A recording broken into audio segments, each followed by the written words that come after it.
Black bodies के बारे में क्या जानते हो? सर बताओ। बता दे। ऐसी कोई बॉडी की सर जो सारे रेडिएशन एब्जॉर्ब कर सकती है और वो सारे रिफ्लेक्ट भी कर सकती है, दे भी सकती है। Very good. ऐसी बॉडीज जिन पर अगर आप कुछ एनर्जी, कुछ रेडिएशंस को इंसिडेंट करवाओ तो वो पूरी तरीके से एब्जॉर्ब कर लेगी, और अगर आप उसको हीट करो तो जितने पॉसिबल रेडिएशन है वो सबको एमिट करेगी। ऐसी बॉडीज को ब्लैक बॉडी बोला जाता है। जरूरी नहीं है ब्लैक नाम है तो बॉडी भी ब्लैक हो, नो रेसिज्म, ऐसा कुछ जरूरी नहीं है। हाँ, तो सन भी एक ब्लैक बॉडी होती है। सन ब्लैक थोड़ी है, बट सन के पास ये एबिलिटी है। तो बट अर्थ पर अगर मेरे को एग्जांपल देना होगी कौन सा particular object, substance near to black body है, तो वो है आंखों में लगाने वाला काजल। काजल बहुत हद तक ब्लैक बॉडी की तरह आप उसको बिहेव करता है, बोल सकते हो नियर टू ब्लैक बॉडी। जितना एब्जॉर्ब करवाना करवा लो, जितना उस पर इंसिडेंट करवाओगे वो सब एब्जॉर्ब कर लेगा। या दूसरा, वो हॉरर मूवी देखी हो तो कभी कभी नहीं होती है वो लॉलटेन लेके घूम रही होते हैं, और हॉरर मूवी का कंसेप्ट ऐसे ही होता है जहां पर नहीं जाना होता वहीं जाते हैं। तो मतलब वो ऐसा अंधेरे में जाएंगे लालटेन पकड़ के, तो वो लालटेन के अंदर देखा है लैंप ब्लैक, जब वो धुआं निकल रहा होता है तो वो उसके ग्लास पर ऐसे चिपक जाता है सब तरफ। कभी देखा मूवीज में? कभी कभी लालटेन पे सब जगह है लालटेन कैंडल। क्या मेरे को कैसे बताऊं तुम्हें, पर हाँ ये बता सकता हूँ। मतलब जब आप कोई आग वाग मतलब ऐसे लगाते हो, जलाते हो कुछ, तो उसमें से एक ब्लैक कलर का मटेरियल सा ऐसा निकलता है ऊपर, या तो वॉल पे जाके चिपक जाएगा या ग्लास पे चिपका होता है। उसको लैंप ब्लैक बोला जाता है, LAMP, लैंप ब्लैक। वो भी ब्लैक बॉडी का ही एग्जाम्पल आप कंसिडर कर सकते हो। और नहीं याद है तो ढूंढना, what are the examples of black body. तो ये गूगल पे जो जो इमेजेस मिले वहां से आइडिया लग जाएगा कुछ। अच्छा, ब्लैक बॉडी की जो एब्जॉर्प्टिव पावर होती है, आपको एक लाइन दी होगी पॉइंट नंबर 9 में, नोट्स में देखोगे तो, the absorptive power of black body, perfectly black body is unity, मतलब वन। अभी एब्जॉर्प्टिव पावर क्या है ये सब मैं अभी नहीं बताने वाला, बिकॉज मैंने बोला कि रेडिएशन वाला पार्ट निकल गया है। तो emissive power, absorptive power, reflectance, conductance, ये सब चीजें बताने की होती है। बट अब क्योंकि सिलेबस में नहीं, तो अभी मैं एज अ स्मार्ट स्टूडेंट बोलूंगा आपको, सिर्फ वर्ड याद रखना, एब्जॉर्प्टिव पावर कभी पूछा जाए कि ब्लैक बॉडी की एब्जॉर्प्टिव पावर क्या होता है, यूनिटी। इसका मतलब क्या होता है, जितने भी रेडिएशन इंसिडेंट करवाओगे वो पूरी तरीके से सब एब्जॉर्ब कर लेगी। तो एक फॉर्मूला होता है, उससे ये निकलता है। फॉर्मूला समझाने जाऊंगा तो सिलेबस से बाहर हो जाऊंगा, तो इससे अच्छा सिलेबस में रह के ही अपना पढ़ते हैं। फिर ही आपको कुछ डाउट है? सर मिरर भी तो एक ब्लैक बॉडी है। क्या चीज? मिरर मिरर कांच कांच। नहीं, सर क्यों, उसमें भी रिफ्लेक्ट होता है। उसको तो आग लगाएगा तो वो एब्जॉर्ब करता है। सर वो आग लगाएगी तो नहीं करेगा। मतलब तू जब उसको हीट करेगा उसमें से रेडिएशंस निकलेंगे? नहीं। नहीं एक सर, नहीं ब्लैक निकलेगा। बॉडी ऐसी होती है जो दोनों काम करे, एब्जॉर्ब भी करती है और रेडिएट भी करती है। नॉर्मल बॉडीज क्या करती है जिसकी तू बात कर रहा है, फिर वो मिरर नहीं, फिर तेरे आजू बाजू जितने भी ऑब्जेक्ट है उनका नेचर कैसा होता है, जब उनपे कुछ रेडिएशन इंसिडेंट होते हैं तो वो कुछ पार्ट एब्जॉर्ब करती है, कुछ रिफ्लेक्ट कर देती है। बट ब्लैक बॉडी रिफ्लेक्ट कुछ भी नहीं करेगी, वो सब कुछ एब्जॉर्ब कर लेगी। तो वो सर चीज, काजल में अगर काजल हीट करेगी तो क्या सर वो एब्जॉर्ब कर लेगी। कागज नहीं, कागज हीट नहीं, सर वो काजल मटेरियल। काजल काजल। काजल, अच्छा हाँ, काजल वाला पार्ट पे तो कर सकता है। मतलब एब्जॉर्ब उधर उसमें से रेडिएशंस निकलेंगे, थोड़ा अमाउंट में करना पड़ेगा, जो घर पे इतना सा नहीं। दूसरा, रेडिएशन निकालना तो चलो दूर की बात है, एब्जॉर्प्शन की बात यहाँ पे सबसे ज्यादा रखनी कि उस, अगर आप उस पे रेडिएशंस को इंसिडेंट करवाते हो तो क्या वो सब कुछ एब्जॉर्ब कर लेगा, वो मैटर करता है। कांच नहीं करता है एब्जॉर्ब, कांच तो रिफ्लेक्ट बैक कर देता है। रिफ्लेक्शन तो देख ही नहीं रहे हम तो देख रहे ऑब्जेक्ट पे आया, कुछ भी रिफ्लेक्ट नहीं होना चाहिए, सब एब्जॉर्ब हो जाए। और ब्लैक कलर के पास ये एक्चुअली एबिलिटी भी होती है, तभी तो बोलते हैं कार ब्लैक। ऐसे छोटी मोटी कार ले रहे हो तो ब्लैक में ना लो, लेकिन फिर गर्मी होती है क्योंकि वो एब्जॉर्ब बहुत ज्यादा करती है। गर्मियों में कपड़े बोला जाता है ब्लैक कपड़े नहीं पहनने चाहिए क्योंकि वो मैक्सिमम रेडिएशंस को एब्जॉर्ब कर लेता है। अब करेगा तो कहीं तो निकलेगी, तो गर्मी तुम्हें लगने लग जाएगी। बोला करते हैं लाइट कलर के कपड़े पहनो, नहीं सुना गर्मियों में व्हाइट पहनो, थोड़ा लाइट लाइट कलर। क्यों? क्योंकि वो रिफ्लेक्ट ज्यादा करते हैं और एब्जॉर्ब कम करते हैं। ये पीछे सबके पीछे रीजन है। मम्मी को पता नहीं होगा, वो बोलेगी, बट उनको बताना रीजन ये है। अगर साइंस बैकग्राउंड की नहीं है, मैं क्वेश्चन मार्क लगा के चीजें बोलता हूं, पता लगा तुमसे ज्यादा इंटेलिजेंट तुम्हारी मम्मी निकली तो फिर क्या बहुत चॉप हो सकती है तुम्हारी। तो ऐसा देख के कि साइंस बैकग्राउंड ना हो बस, तभी पंगे लेने का, नहीं तो उल्टा पड़ जाएगा। ओके, अब स्टीफन बोल्ट्जमैन लॉ। ये स्टीफन भाई साहब आए जिंदगी में हमारी और एक लॉ देके चले गए। कोई तो दूसरा नाम सुना नहीं तो अभी तक न्यूटन न्यूटन न्यूटन ही चल रहा था सब जगह। तो हेडिंग डाल लो स्टीफन बोल्ट्जमैन, मैं आपको लिखवा देता हूँ क्या है, तो आपको उसके ऊपर न्यूमेरिकल भी करवा दूंगा। स्टीफन दोनों का मिला जुला लॉ है।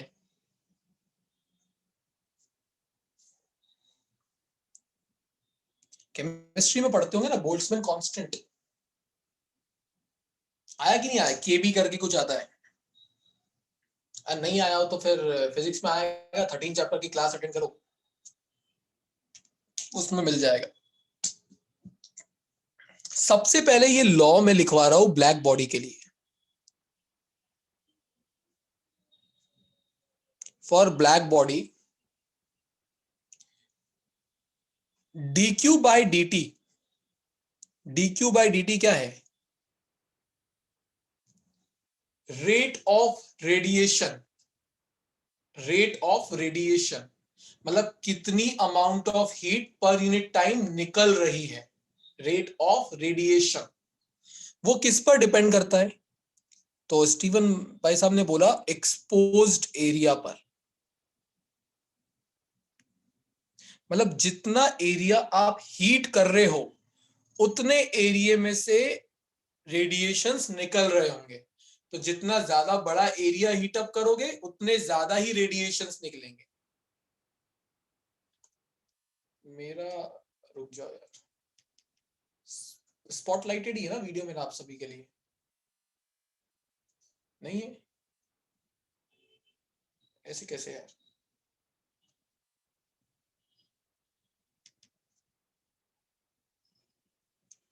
चलो हो गया। So dq by dt, that is rate of radiation, is directly proportional to exposed area. फिर इन भाई साहब ने बोला कि ये एक्सपोज्ड एरिया तो ठीक है, पर जब हीट दोगे तो उसका टेम्परेचर भी तो होगा ना। तो बोला टेम्परेचर टू दी पावर 4 से डायरेक्टली प्रोपोर्शनल है। बड़ा गंदा है ना। अगर मैंने एक न्यूमेरिकल में 500 केल्विन दे दिया तो क्या करोगे? 500 इंटू 500 इंटू 500 इंटू 500, ये करना पड़ेगा आपको। तो चांसेस है कि लॉ आता है, न्यूमेरिकल के चांसेस लॉ आने से कम हो जाते हैं। पर ये पिछले साल से ही बोर्ड में डाला है, इससे पहले कभी भी 11th में नहीं पढ़ाया जाता। लास्ट ईयर से ही ये दो लॉ जो मैं आज पढ़ाने वाला हूं वो डाल दिए। तो dq by dt, that is rate of radiation, is also directly proportional to fourth power of temperature. जब इन दोनों को कर दिया जाएगा merge, combine, dq by dt, तो फॉर्मूला बन जाएगा आपका directly proportional to a t raise to the power 4। और जब ये प्रोपोर्शनलिटी साइन हटता है तो यहां पर आ जाता है एक कांस्टेंट जो उन्हीं के नाम पे होगा जो लॉ बनाते हैं। ये फिक्स होता है, अपना नाम छोड़ने की आदत पहले से लोगों को है, छाप छोड़ने की आदत। तो ये सिग्मा जो है इसको बोला जाता है Stefan Boltzmann constant. Stefan Boltzmann constant या यूनिवर्सल कांस्टेंट, इसका एक और नाम। और इसकी वैल्यू जो होती है वो होती है 5.67 into 10 raise to the power -8।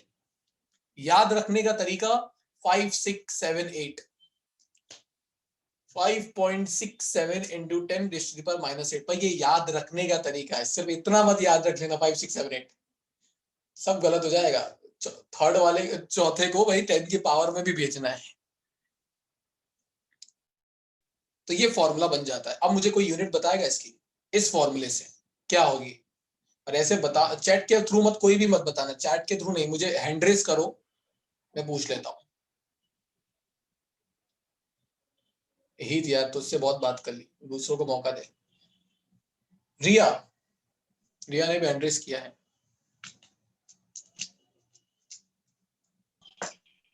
Sir, am I audible? Yes Riya.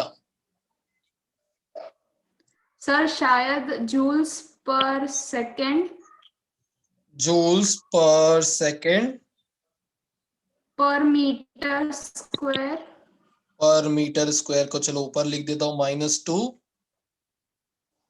per Kelvin Kelvin raised to -4. Very good. भाई जिसको नहीं पता लगा हो वो देख लेना कि रिया ने कौन सी एबिलिटी दिखाई। रिया ने बोल करा सिग्मा को सब्जेक्ट बना दिया।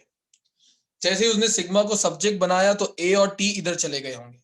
तो ऊपर क्या था? रेट ऑफ रेडिएशन, मतलब amount of heat transferred per unit time या radiated per unit time, sorry. तो ये हो जाएगा joules per second, joules per second. फिर ये एरिया नीचे जाके ऊपर जाएगा तो metre raise to the power -2, kelvin raise to the power -4, यहां से आया।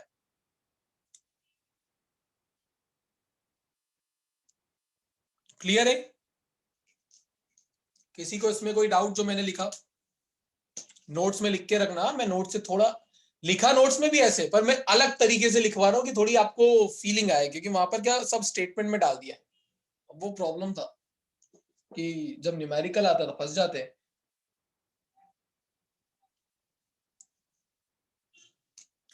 अब देखो यहां पर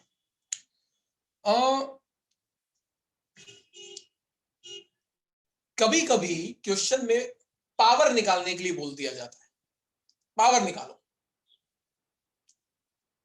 अभी तक मैंने जितना ज्ञान बटा इतने ही ज्ञान मेरे पास है देने के लिए। अब बताओ पावर कैसे निकालो, पावर कैसे निकालो? सूजल सूजल दिमाग लगा।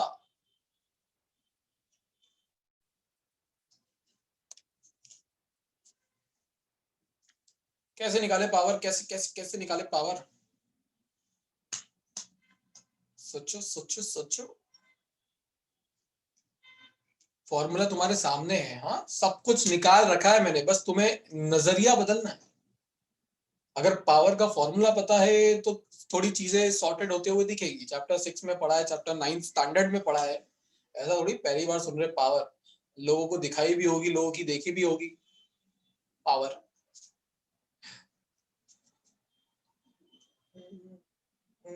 कुशल, हनी, दर्शन, जानवी, ये वैष्णवी, लगाओ। आर्य, रुद्र, सृष्टि, एली, पंथ, नीति।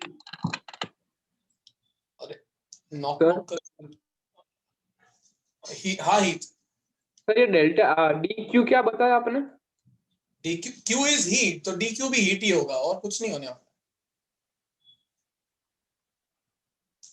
हीट मतलब energy. Yes Sujal. Power energy upon time, तो अगर Q is a form of energy upon time will give power. Yes very good Sujal, very good. अरे पावर ही निकाल रखा है। पावर का फॉर्मूला होता क्या है? Work done per unit time. अगर बेसिक भी बोलूं तो यही सीखा है। और work is nothing but energy upon time. तो ये D Q by D T energy per unit time ही तो था। तो ये पावर एमिटेड आ जाएगा, ये पावर रेडिएटेड आ जाएगा। तो ये लिख के रखना कि इसको बस पावर लिख के रख लो। कभी क्वेश्चन में पावर वर्ड निकालने को आ जाए और इस चैप्टर से रिलेटेड चीजें दी हो तो यही निकालना है आप। अब नोट्स में बताओ क्या दिया होगा? e raise to the power e is equal to sigma T raise to the power 4, ऐसा दिया हुआ है। कि e में उन्होंने कितनी चीजें इंक्लूड कर ली है? अगर sigma T raise to the power 4 इधर छोड़ दूं तो ये a भी नीचे चला जाएगा। QTA. हाँ, तो अमाउंट ऑफ हीट ट्रांसमिटेड या radiated per unit time per unit area is directly proportional to या is equal to sigma T raise to the power 4। और वो ये बोलते हैं। अब उसमें क्या होता है, हम ई को ई ही याद रख लेते हैं। हम ये भूल जाते हैं कि भाई ई के अंदर तीन चीजें आ रही है, ऊपर हीट आ रहा है, नीचे टाइम भी आ रहा है और एरिया भी आ रहा है। तो न्यूमेरिकल में जब डेटा गिवन होता है तो खो जाते हैं। इसलिए मैंने आपको पूरा ओपन करके ये लिखवाया है कि जब डेटा गिवन हो तो आप अपने अकॉर्डिंगली चीजें निकाल सको। अच्छा एक चीज और, ये मैंने आपको इसकी हेडिंग क्या दिलाई, फॉर ब्लैक बॉडी। अगर बॉडी ब्लैक ना हो तो ये फॉर्मूला चेंज हो जाता है थोड़ा सा। ज्यादा लॉजिक नहीं दूंगा फॉर्मूले का, बिकॉज अगेन मैंने बोला लॉजिक देने के लिए मुझे चीजें और पढ़ानी पड़ेगी जो सिलेबस में ही नहीं रखी आपके। For normal body, black body के अलावा जो नॉर्मल बॉडीज होती है उनके लिए ये फॉर्मूला बन जाता है dq by dt, radiation is equal to, ये सब तो रहेगा, सिर्फ एक ई और आ जाएगा, ये सब तो रहेगा, एक ई और आ जाएगा, और ई को बोलते एमिसिविटी। ई को बोला जाता है एमिसिविटी। एमिसिविटी सही बोल रहा हूं मैं बस। E M I double S I V I T Y. Sir वो अभी होता क्या है? एमिसिविटी मैं नहीं बताने वाला, मैं बोल रहा हूं अभी भी मैं बताऊंगा नहीं, वो नहीं तो बहुत कुछ बताना पड़ेगा। पर हाँ ये जान लो कि फॉर ब्लैक बॉडी उसका वैल्यू 1 होता है, इसलिए यहां पे आया नहीं। But for any other body उसका वैल्यू कुछ होगा, और वो न्यूमेरिकल में इसी नाम से दिया जा सकता है।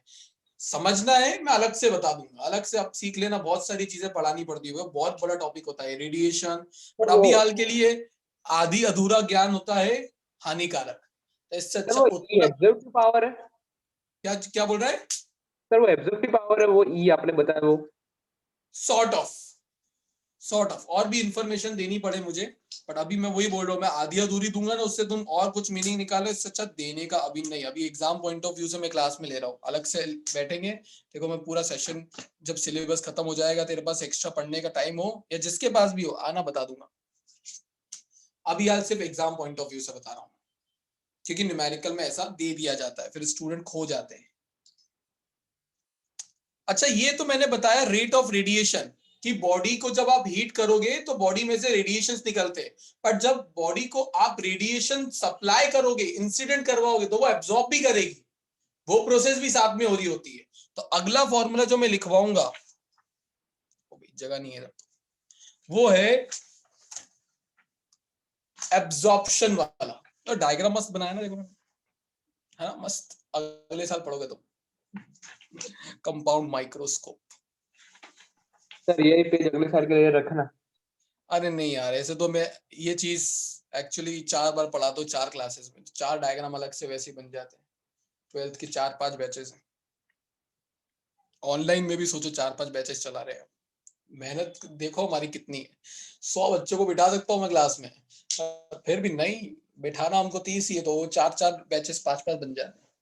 सर एक बात बोलूं? नहीं नहीं, ऐसे ऐसे चिटिंग वाली बात है। अच्छी बात हो तो सुनूंगा, गलत बात है तो अपने बात में अलग से बात करेंगे। हाँ सर अच्छी बात है। अच्छी बात है तो बोल दे, बस बस अच्छी बात ही सुनता हूँ मैं। सर मेहनत तो हम भी तो करते, ऑफलाइन में सर हम ना बैठे स्टूडेंट की तो मैं बात ही नहीं कर रहा, स्टूडेंट तो करते ही, स्टूडेंट मेहनत नहीं करेंगे तो कैसे होगा। तो पूरा क्रेडिट देता हूँ मैं, तू बहुत मेहनत करता है, बाकी सब भी बहुत मेहनत करते हैं, बट स्टूडेंट की सब देखते हैं, टीचर को इग्नोर कर देते हैं, साले का काम ही है तो ऐसा करके साइड कर दिया जाता है। मैंने ठीक है भाई, हम हमारी बेइज्जती सहन कर लेंगे। अगली हेडिंग डालो, रेट ऑफ एब्जॉर्प्शन। इसका फॉर्मूला वैसा ही होगा, सिर्फ थोड़े बहुत चेंजेस हो जाएंगे, थोड़े बहुत में मतलब टेम्परेचर का चेंज होगा। तो नीचे डाल लेना dq बाई dt, अब लिख लेना absorption is equal to sigma A T not raise to the power 4। तो बेसिकली जो रेडिएशन आप इंसिडेंट करवा रहे होंगे, जो बॉडी एब्जॉर्ब कर रही होगी, वो उसका टेम्परेचर हो जाएगा। अब बॉडी अगर एब्जॉर्ब भी कर रही है, बॉडी रेडिएट भी कर रही है, तो वहां पे हीट नेट लॉस आएगा हीट में। तो net rate of heat loss, net rate of heat loss अगर निकालना हो तो फॉर्मूला बन जाता है dq by dt net is equal to dq by dt radiation minus dq by dt absorption.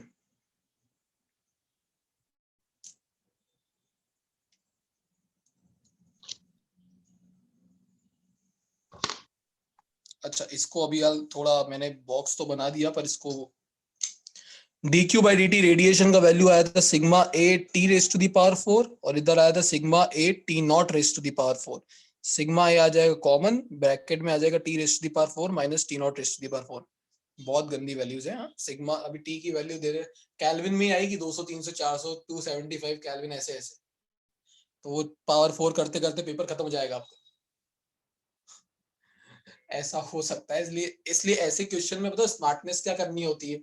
अगर आपके पास टाइम नहीं है तो वैल्यूज सब्स्टिट्यूट करो, सब कुछ खत्म करो, जितना इजी कैलकुलेशन तक करके छोड़ दो। आधा नंबर कटेगा, 1 नंबर कटेगा, चल जाएगा, पर पीछे 10 नंबर के क्वेश्चन छोड़ के आओगे वो बेवकूफी हो जाएगी। तो आखिर के लिए छोड़ो, रख दो उसको। चलिए भाई, तो क्वेश्चन नंबर 14 पे आ जाओ, ये लिखने के बाद। और 14 आपके साथ है, आपके सामने है, सॉल्व भी आप ही को करना है, करो। मैंने जितना डेटा दे सकता था वो दे दिया। अब आपको गिवन डेटा वहां से देखना है, वैल्यू को सब्स्टिट्यूट करना है और 14 को सॉल्व करना है फटाफट। You have 4 minutes. बहुत ज्यादा दिया यार, 2 बार की मैगी।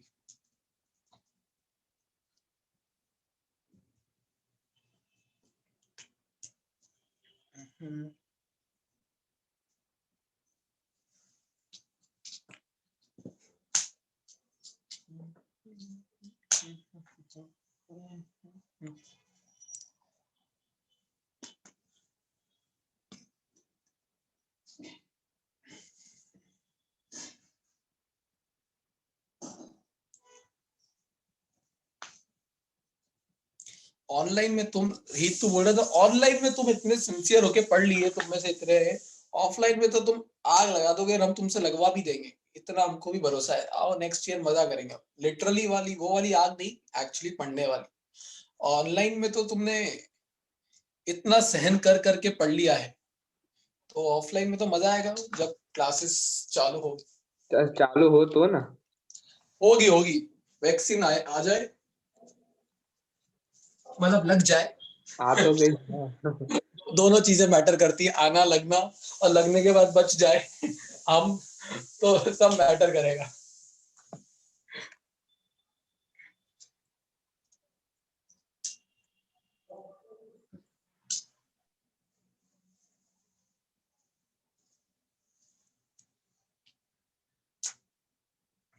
किसी का हो जाए तो बताना। आप बहुत सारे लोगों के लिए सोशल वर्क कर सकते हो, क्योंकि बहुत सारे तो ये बैठने वेट कर रहे हैं कि सर कब कराएंगे। तो आप बहुत सारा सोशल वर्क करोगे लोगों के लिए कि भाई आप सिखा रहे हो या आप बता रहे हो, लिंक मैं दूंगा आपके साइड से। मैं रीड कर देता हूं। A thin brass rectangular sheet, ये इसलिए रीड कर रहा हूं, किसी को ये नहीं पता भाई कौन से क्वेश्चन की बात कर रहे थे इतनी देर से, तो उनको आइडिया लग जाए, ये जाने पूछे बिना। A thin brass rectangular sheet of side 15 centimetre and 12 centimetre, एक रेक्टेंगुलर शीट है, डायमेंशंस दे दिए, is heated in a furnace of 600 degree Celsius, मतलब 873 Kelvin, and taken out.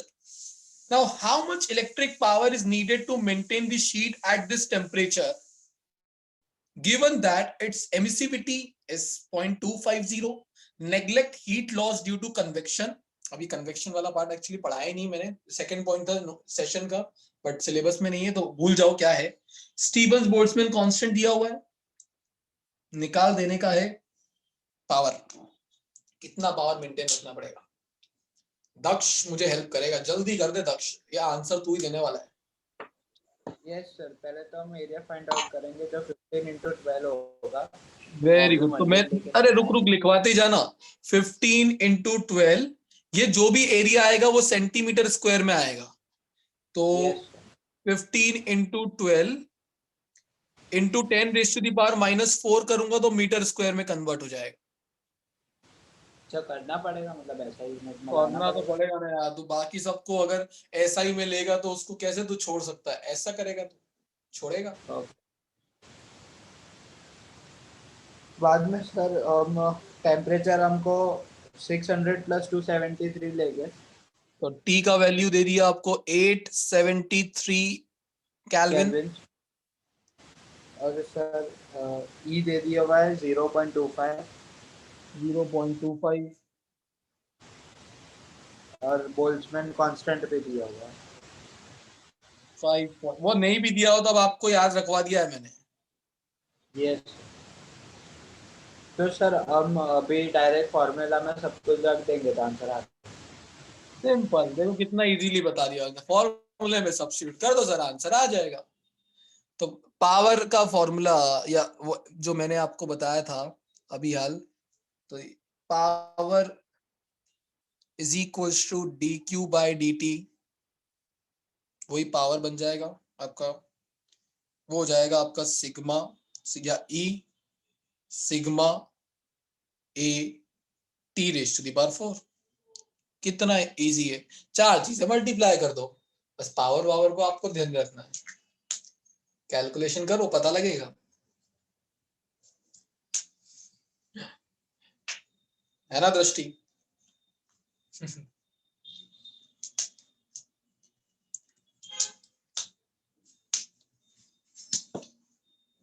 चलो फटाफट कर लो, 1-2 मिनट का और टाइम दे रहा हूं। पावर का आंसर आपका अगर मैच ना कर रहा हो तो नोट्स पे भरोसा कर लेना, नोट्स का सही है।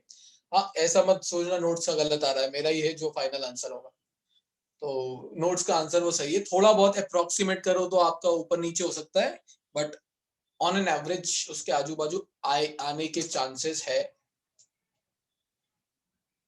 फॉर्मूला मैंने दे दिया आपको।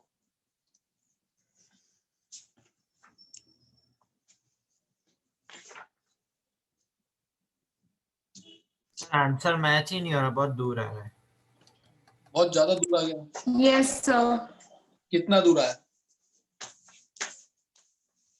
150 का डिफरेंस। 150 का डिफरेंस आ रहा है आपका। हाउ मच इलेक्ट्रिक पावर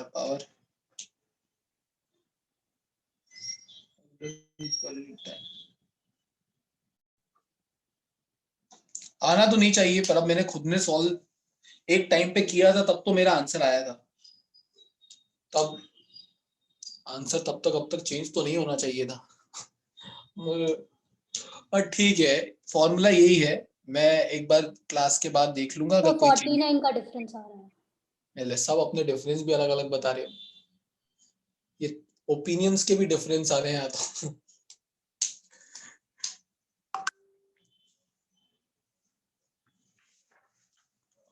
भाई ई का वैल्यू, एमिसिविटी तुमने रख दिया, टेम्परेचर रख दिया तुमने, सिग्मा रख दिया,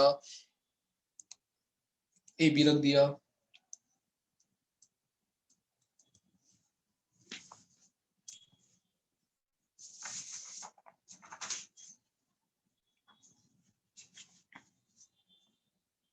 वन 150 का आ रहा है सर डिफरेंस। चलो फिर कॉन्ट्राडिक्टरी चीजें सबके अलग आ रहे हैं तो फिर मैं बाद में अलग से कर लूंगा, अभी फॉर्मूला यही है तो इसको ही फॉर्मूले को लिख के रखो। अभी मैं थ्योरी पहले पढ़ा देता हूँ।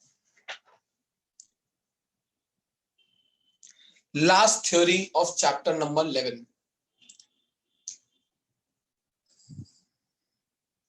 एंड क्वाइट कंफ्यूजिंग ऑल्सो, तो मैं जितना सिंप्लीफाई करने का ट्राई करूंगा वो ट्राई करता हूं।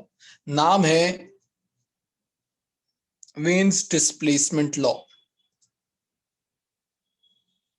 पहले तो सब लॉ पढ़ो और उसके स्टेटमेंट से कुछ पता लग रहा है तो बताओ।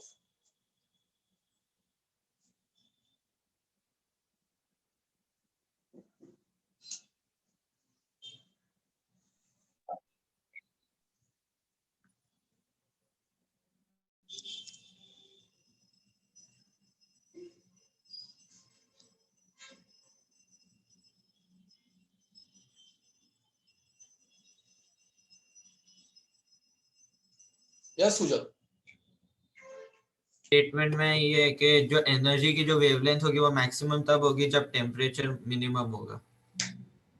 ठीक है, चलो मैं इसको थोड़ा और आपको, सही है बट अभी भी शायद जो मैं समझाऊं उससे तेरा थोड़ा तेरा खुद का पर्सपेक्टिव भी चेंज हो जाएगा इसको देखने का। तो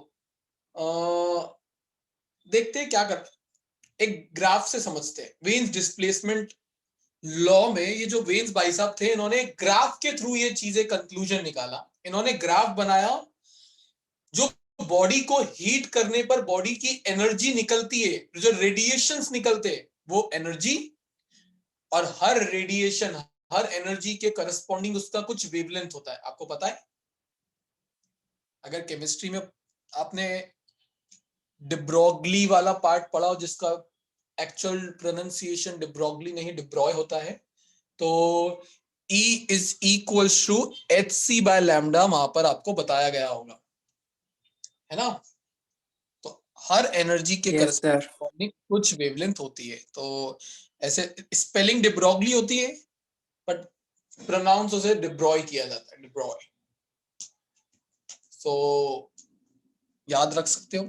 अब देखो किया क्या वो समझना, मैं स्लो स्लो जाऊंगा कि चीजें आपको पता लगे।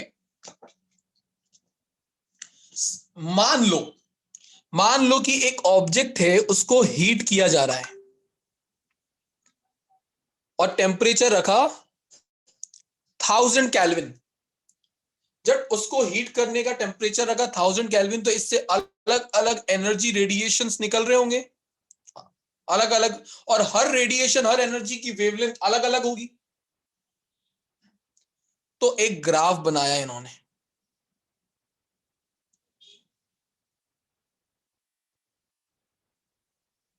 और ग्राफ का शेप कुछ ऐसा आया। मतलब एक सिंपल सा लॉजिक, एक बॉडी लो, 1000 केल्विन पे हीट करो, उससे निकल रहे होंगे रेडिएशन अलग अलग वेवलेंथ के। तो देख सकते हो इस वेवलेंथ का ये रेडिएशन निकला, इस वेवलेंथ का ये रेडिएशन निकला, इस वेवलेंथ का ये निकला, और सबसे ज्यादा एनर्जी किस वेवलेंथ वाली निकली? ये वाली। This is maximum wavelength for this particular temperature. जब उसको 1000 केल्विन पे हीट किया, तो इस वेवलेंथ के करस्पॉन्डिंग जो एनर्जी थी वो मैक्सिमम थी, इसको बोलते हैं मैक्सिमम वेवलेंथ। अब वेन्स ने क्या किया, इसको और हीटअप किया।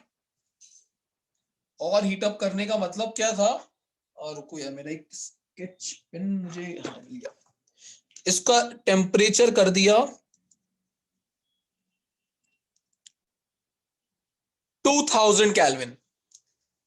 जब 2000 केल्विन किया, तो ये जो ग्राफ है वो कुछ ऐसा हुआ।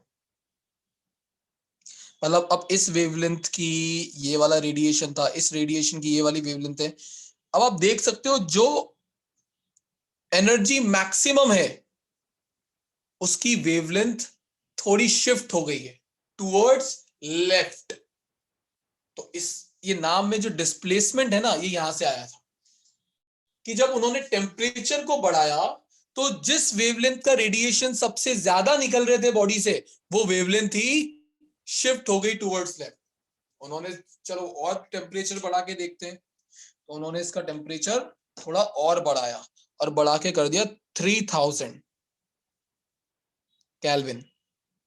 फिर ग्राफ देखा 3000 केल्विन का बना के, तो उस केस में ये ग्राफ ऐसा बन गया। मतलब अब इस वेवलेंथ की एनर्जी सबसे ज्यादा निकल रही है, तो जिस वेवलेंथ की एनर्जी सबसे ज्यादा निकलती है वो वेवलेंथ शिफ्ट हो जाती है टुवर्ड्स लेफ्ट जैसे जैसे टेम्परेचर बढ़ता है। ये कंक्लूजन वेन्स ने निकाला। ये किस टेम्परेचर पे था? 3000 केल्विन पे बना हुआ ग्राफ है। ये वाला कौन से टेम्परेचर पे है? तो ये वाला आपका था 2000 केल्विन पे बना हुआ ग्राफ, और रेड वाला 1000 केल्विन पर। तो लॉजिक देखो, जो फॉर्मूला अभी अभी सुजल ने समझाया कि जैसे जैसे टेम्परेचर बढ़ रहा है, उस टेम्परेचर पर जो सबसे ज्यादा एनर्जी निकल रही है, उस एनर्जी की वेवलेंथ शिफ्ट होते जा रही है टुवर्ड्स लेफ्ट। तो वहां से ये रिलेशन आया कि lambda M is inversely proportional to temperature. और जब ये प्रोपोर्शनलिटी साइन हटा, तो आ गया कांस्टेंट बी, और उस बी का वैल्यू आपको दिया होगा 2.9 इंटू 10⁻³ यूनिट क्या दी हुई है विश्वा? यूनिट क्या दी हुई है?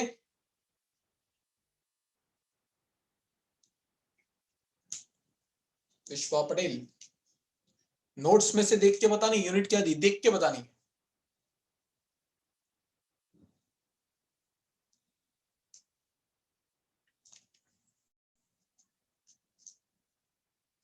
दृष्टि, Wait. विश्वा, हाँ विश्वा बोलो बोलो। Pain unit. मैंने लिख दिया, इसको बोलूंगा क्या? Pain is constant. अरे नहीं वो तो ठीक है, वेन्स कांस्टेंट, उसका वैल्यू भी बता दिया, उसके यूनिट में पूछ रहा था। यस दृष्टि। So meter Kelvin. Metre kelvin. अब दृष्टि ने तो सही बोल दिया मीटर केल्विन, स्टूडेंट क्या बोलते हैं? मिली केल्विन, क्योंकि स्मॉल एम मिली होता है। पर ये याद रखना ये मिली नहीं है, मार्क्स नहीं मिलेगा मिली लिख दिया तो। बी को सब्जेक्ट बनाओगे तो लैम्डा इंटू, और क्या लिख रहा हूं, टी, लैम्डा इंटू टी आएगा। लैम्डा वेवलेंथ है तो वेवलेंथ का होता है मीटर, टेम्परेचर का होता है केल्विन, तो बी का यूनिट बन जाएगा मीटर केल्विन। लिख के रखना, मिली नहीं है वो, नहीं तो 10⁻³ करके आ जाओगे कन्वर्ट करते वक्त। अब इसका मैं आपको थोड़ा सा फीलिंग देता हूं, इतना पढ़ाया था मुझे तो मजा नहीं आता था, यार क्या चल रहा है। तो इसका प्रैक्टिकल कहां पर यूज है या कहां से आप इसको और विजुअलाइज कर सकते हो, वो मैं हेल्प करता हूं। कभी लोहे को जलते हुए देखा है? मूवीज में देखा होगा, सीरीज में देखा होगा, असली में देखा होगा, कहीं तो देखा होगा कि जब पहले आयरन को जलाया जाता है तो पहला कलर आपको दिखता है रेड, थोड़ा रेडिश हो जाता है। पर टेम्परेचर को थोड़ा और बढ़ाने पर वो येलो होने लगता है, और उससे ज्यादा टेम्परेचर करोगे तो आखिर में आपको वो ब्लू दिखने लगता है, उसकी फ्लेम ब्लू दिखने लगती है। पता है, कभी घर पे कुछ मतलब वो जलाना माचिस और उसकी फ्लेम को या कैंडल जलाना, ऑब्जर्व करना, मिडिल वाला पार्ट ब्लू ब्लू सा होता है। सबसे ज्यादा टेम्परेचर कौन से पार्ट का होता है? वो ब्लूइश पार्ट का। याद रखना ये ज्ञान, ब्लूइश पार्ट का टेम्परेचर सबसे ज्यादा होता है। और यहां आप प्रैक्टिकली देख सकते हो कि जब आप पहले आयरन रॉड को जलाओगे तो पहला कलर जो आपको दिखेगा वो होगा रेड, और ज्यादा टेम्परेचर बढ़ाओगे तो वो येलोइश दिखने लगेगी, और उससे ज्यादा टेम्परेचर करोगे तो आखिर में वो एकदम ब्लू ब्लू सी दिखने लगेगी। ये लॉ से एक्सप्लेन कर सकते हो। सबसे ज्यादा वेवलेंथ विबग्योर में किसकी होती है? रेड की सबसे ज्यादा वेवलेंथ होती है। तो देखो वेवलेंथ मैक्सिमम है पर इन तीनों में टेम्परेचर मिनिमम है, तो वेवलेंथ है मैक्सिमम, टेम्परेचर है मिनिमम रेड के केस में। पर जैसे ही टेम्परेचर बढ़ा तो कलर कौन सा दिखने लगा? येलो, तो वेवलेंथ कम हो गई, अब कम वेवलेंथ वाली लाइट दिख रही है। जब टेम्परेचर और बढ़ा तो वेवलेंथ देखो और कम हो गई, ब्लू की वेवलेंथ इन दोनों से कम होती है। तो क्या अब ये रिलेशनशिप थोड़ा सा जस्टिफाई होता हुआ दिख रहा है कि भाई वेवलेंथ जो है वो इनवर्सली प्रोपोर्शनल होती है टेम्परेचर से। इसका एक और यूज होता है, वो भी मैं बताता हूं। हीत बोलो, कोई डाउट है? Yes sir. सर तो एक ऐसा टाइम आएगा ना कि 10,000 केल्विन पे जो आपने ब्लू लाइन बनाई है वो डायरेक्ट एनर्जी के ऊपर से जाएगी। मतलब हाँ, मतलब अरे अरे अरे हीट एक लिमिट से ज्यादा गर्म नहीं कर सकता ऑब्जेक्ट्स को, एक लिमिट से। हर एक की अपनी एबिलिटी होती है, वो तो मैंने समझाने के लिए बनाया हुआ है। अब तू सोचेगा कि मैं अपनी इच्छा है जलाए जाओ जलाए, सन के पास ले जाके रख देता हूँ। अरे भाई उसकी उसकी लेटाइज भी होती है, उसका फिजिकल प्रॉपर्टी होता है, केमिकल प्रॉपर्टी होता है, सब तबाह हो जाएगा एक लिमिट से ज्यादा उसको हीट देने पर। तो ऐसा नहीं होगा शिफ्ट होती। ये तो मैंने एक बेसिक ग्राफ बनाया है, ऐसे ग्राफ कोई मैंने माप के नहीं बनाया है। ओके। टोपी तो इधर चले जाएगी, अरे ऐसा नहीं है, टोपी नहीं बना रहे। और एक डाउट था सर। सर आपने बोला कि वो ब्लू पार्ट में मैक्सिमम हीट होगी, तो मैक्सिमम टेम्परेचर होता है उस पार्ट का, मैक्सिमम टेम्परेचर। तो सर जब हम कैंडल के वो बीच में से हाथ ले जाते हैं तो सर हमें गर्म क्यों नहीं लगता? ले जाके रखा तो कर थोड़ी देर। सर रखने का नहीं, पर ले लेने का।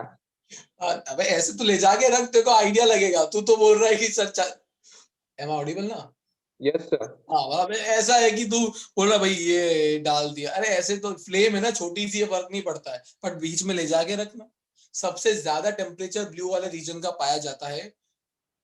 You can search it on Google also, relation मैंने बता दिया है, तो देखो उसका टेम्परेचर भी वहां पता लग जाएगा। तो ले जाना, क्योंकि वहां पे बहुत फ्लेम है ना, फ्लेम है तो हीट फीलिंग नहीं आएगा। बट तू एकदम ले जाके ऐसे ले जाएगा, तू तो अपने गैस के ऊपर भी हाथ ऐसे ले जाएगा तो फर्क नहीं पड़ेगा। फॉर अ सेकंड, पर कभी रख के तो देखो, मजा आएगा। और ऐसे स्टंट घर पे नहीं परफॉर्म करने के, तुम्हारे घर मम्मियां मेरे को मारेगी आके, क्या सिखा रहे हो सर क्लास में, ये तो हाँ सर, ये बैंडेज भी नहीं देते। आप शपथ ले रहा है हाथ रख के, आज से मैं अच्छे से पढ़ूंगा, ऐसे ऐसे क्वेश्चन नहीं पूछूंगा। ठीक है, चल ठीक है ठीक है ठीक है। आपको पता है मैंने आपकी क्लास में बूमरैंग नेबुला का वर्ड नाम यूज मतलब कुछ किया था? क्या बताया था Yes, मैंने sir. बूमरैंग? क्या बताया था मैंने? सर उसका सबसे सर वो लो टेम्परेचर होता है। मतलब पूरे यूनिवर्स में जो पार्ट हमको मिला है जिसका टेम्परेचर लोएस्ट है, एब्सोल्यूट जीरो अभी भी नहीं है पर लोएस्ट है, अराउंड 1 केल्विन, वो बूमरैंग नेबुला है। और उसका डिस्टेंस कितना बताया था? सर कुछ लाइट ईयर में सर कहा था। 5000 light year. Yes Yes, sir. 5000, मतलब 5000 के पीछे 16 जीरो और लगा दो, इतना डिस्टेंस दूर है। कौन मेजर करने गया होगा? सर वो मैंने पूछा था क्वेश्चन। हाँ हीथ, हाँ वो इंस्ट्रूमेंट सर ऐसा मेजर करने में। मतलब ऐसा होता है ना, मेजर कौन करने गया था? हम तो सबसे नजदीक से नजदीक जो पहुंचे हैं वो मार्स है, हमारे बाजू वाला प्लेनेट, या चांद है जो हमारे आजू बाजू घूमता है। हमारी तो हिम्मत ही नहीं है अभी इससे आगे जाने की, जो तो सबसे नजदीक है। और ये तो भाई ठहरा 5000 लाइट ईयर दूर। तो और इसकी बात नहीं कर रहा हूं, आप कभी कभी कोई चीज रीड करोगे एस्ट्रोनॉमी से रिलेटेड तो आपको बोला होगा स्टार के नाम रख दी गए और उनके टेम्परेचर भी बता दिए गए कि भाई इसका टेम्परेचर -150, कोई प्लेनेट बहुत ठंडा बोला जाता है, ज्यादा दूर नहीं जाते। बट सैटर्न जुपिटर पे तो अभी हम पहुंचे नहीं है, स्टिल टेम्परेचर्स वहां के आप देखोगे तो आइडिया दे देंगे। यस पंत, पहुंच गया तू? क्या? हाँ तू बोल, क्या बोल रहा है? हाँ सर, तो वो सैटेलाइट से कर रहे होंगे मेजर। ऐसे नहीं करते, इसकी तरीके होते हैं। मैं आ रहा हूँ ना पंत, थोड़ी थोड़ी मुझे स्टोरी तो बिल्डअप करने दे। सैटेलाइट से करते, ऐसा सैटेलाइट भी नहीं पहुंचे हैं वहां तक, सैटेलाइट भी तो पहुंचाने जरूरी है ना। तो हमारे सैटेलाइट मार्स टफ है भाई, टफ है। मंगल मिशन देखो, थोड़ी टफ, कितना टफ है थोड़ा आइडिया लगेगा। सर वो तो ऐसे ही बोल देंगे, कौन देखने जाएगा सर। ये अच्छा स्कैम चल रहा है, कुछ भी बोल हाँ देंगे। सर, तुक्का भी हो सकता है। मतलब बोल दिया ऐसा, फिर हम पूछने जाएंगे उधर कि ऐसा है, आपने कैसे पता लगाया। अरे अप्रोक्सीमेशन से पता लग जाता है, बट वो कैसे पता लगा उस पे मैं जा रहा हूँ, वो एग्जैक्ट नहीं होता है, वो हमेशा अप्रोक्सीमेट ही पता हाँ। लगता है, जो डिस्टेंसेस है, जो टेम्परेचर है। बट कुछ तो मेथड होता होगा ना, कोई नासा में बैठा हुआ है और हम यहाँ पे बैठे हुए, तो डिफरेंस तो होगा ना, वो नासा इसरो वाला में और हम में। हम बकवास कर रहे हैं अभी बैठ के, वो चल जाएगा। वो थोड़ी ना करते होंगे। ढूंढ के मिलेगा क्या? अरे क्यों नहीं मिलेगा भाई, उस फील्ड में जाओ, बहुत कुछ अपने को कुछ नहीं पता होता है, पीछे बैक एंड पे बहुत स्टडीज चल रही होती है, अपने तक पहुंचती नहीं है, बट बहुत सारे रिसर्चेज होती है। अच्छा, मून पे पानी ढूंढ के क्या मिलेगा? पीने जाएगा, स्विमिंग करने जाएगा? मार्स पे पानी ढूंढ के, मार्स तो चलो ठीक है चलो। सर वो उसकी वो बहुत बड़ा है सर, आपने वो बूमर नेबुला। अरे क्या बोला? बूमरैंग नेबुला उसके साथ साइज साइज साइज एक्चुअली कोई प्लेनेट नहीं है, एक सर वो ऐसा क्या। रीजन टाइप बना हुआ है, मतलब एक बस लाइट का स्ट्रक्चर जैसा कुछ दिखता है। मैं एक्सप्लेन नहीं कर पाऊंगा, तू इसको सर्च मारना गूगल पे, देखो इमेजेस दिखेगी जो उन्होंने बताई है। हाँ सर, वरना बूमर नेबुला को सन के पास ले जाके देखते हैं क्या होता है। अरे भाई, कौन ताकत वाला है सर। अब ये बकवास अपनी चरम सीमा पर जा रही है। अब अभी हम इससे आगे नहीं बढ़ते क्लास में।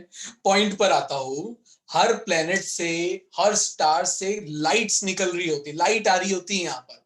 वो लाइट की वेवलेंथ से उनके टेम्परेचर के बारे में आइडिया लगा लिया जाता है। ये फॉर्मूला वहां पर भी वेन्स का यूज किया जाता है कि वहां से निकलने वाली जो लाइट है, जो रेडिएशन से, जो एनर्जी वहां से हमें रिसीव हो रही होती है, वहां से हम उस प्लेनेट का टेम्परेचर आइडेंटिफाई, अप्रोक्सीमेट करके रखते हैं। अब इसके अंदर सिर्फ इतना नहीं होता है, बहुत कुछ है, बहुत ज्यादा। पर मैंने आइडिया दे रहा हूँ कि आपको सिर्फ वीन्स डिस्प्लेसमेंट लॉ पढ़ा के चल जाता, मजा नहीं आता यार, इससे क्या पढ़ा दिया। तो मैंने बताया कहां पर लगती है चीजें। We have 11 minutes more. Last question, question number 15 इस फॉर्मूले पर बेस्ड, सॉल्व कर डालो अभी के अभी। वो सिंगम है ना, अभी के अभी।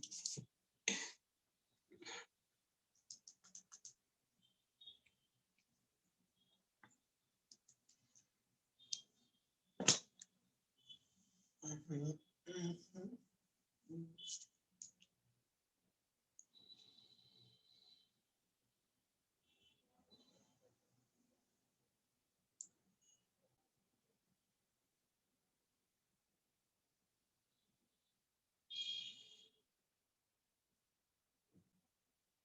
सर।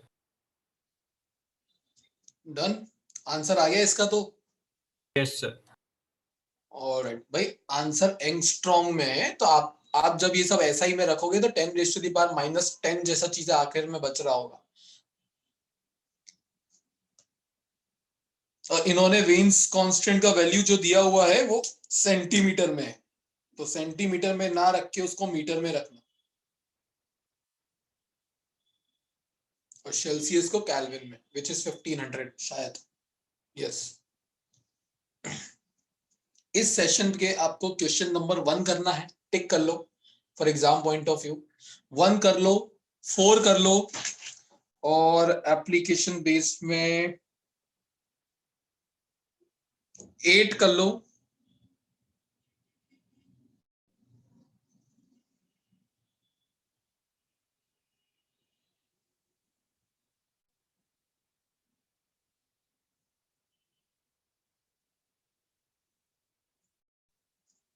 बस एक आध बार इतने ही करना। Sir yes. तो गैलेक्सी में जो कोऑर्डिनेट्स होते हैं वो टाइम के हिसाब से कैलकुलेट होता है? Time is one of the factor, वो भी आता है, क्योंकि टाइम भी एक टाइप का एक्सिस ही है, रिलेटिव होता है, टाइम भी चल रहा है, इसके बारे में भी बहुत सारी डिटेलिंग आपको मिलेगी। टाइम के साथ साथ पोजीशन टाइम दोनों को देखा जाता है, पर टाइम भी कंसिडर किया जाता है। और ज्यादा नॉलेज तो देखो मैंने भी कहा पढ़ा इतना, तो मैं भी ऐसा ज्ञान नहीं बांटूंगा जो आधा अधूरा मुझे पता हो, पर हाँ टाइम एक मेजर फैक्टर है, टाइम को भी कंसिडर किया जाता है एक डायमेंशन जो कि चेंज हो रहा होता है। सर वो बूमरैंग नेबुला के कोऑर्डिनेट्स में टाइम और लैटिट्यूड दिया यार वही तो बोल रहा हूँ इसमें। अब मुझे तो खुद को नाम पता है, कुछ मैंने कहीं पढ़ा था, उतना आइडिया है, बट बाकी डीप इंफॉर्मेशन नहीं हो, तो मैं आइडिया देने के लिए आपको सिर्फ यूज किया वर्ड।